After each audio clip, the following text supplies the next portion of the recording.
Балапандардың бәрі бірдей жем жейді. Бірақ неге біреулердің балапаны 40 күнде ірі болып өседі, ал біреулердікі артта қалып қояды? Көпшілік мұның себебін тұқымнан көреді.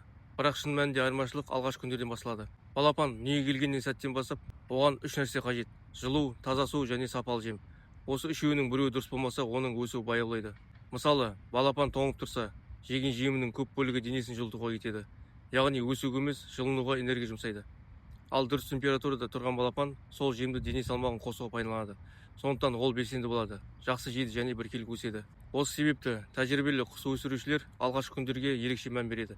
Себебі дәл осы кезеңде болашақ нәтиже қалыптасады. Брудер де осы үшін қажет.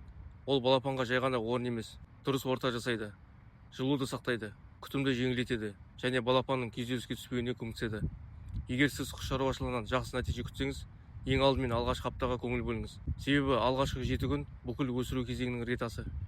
Сіз қалай ойлайсыз, балапан өсірудегі ең қиын кезең қайсысы? Алғашқы 3 күн ба, алғашқы апта ма, әлде бүкіл 40 күн ба? Пікірге өз ойыңызды жазып кетіңіздер.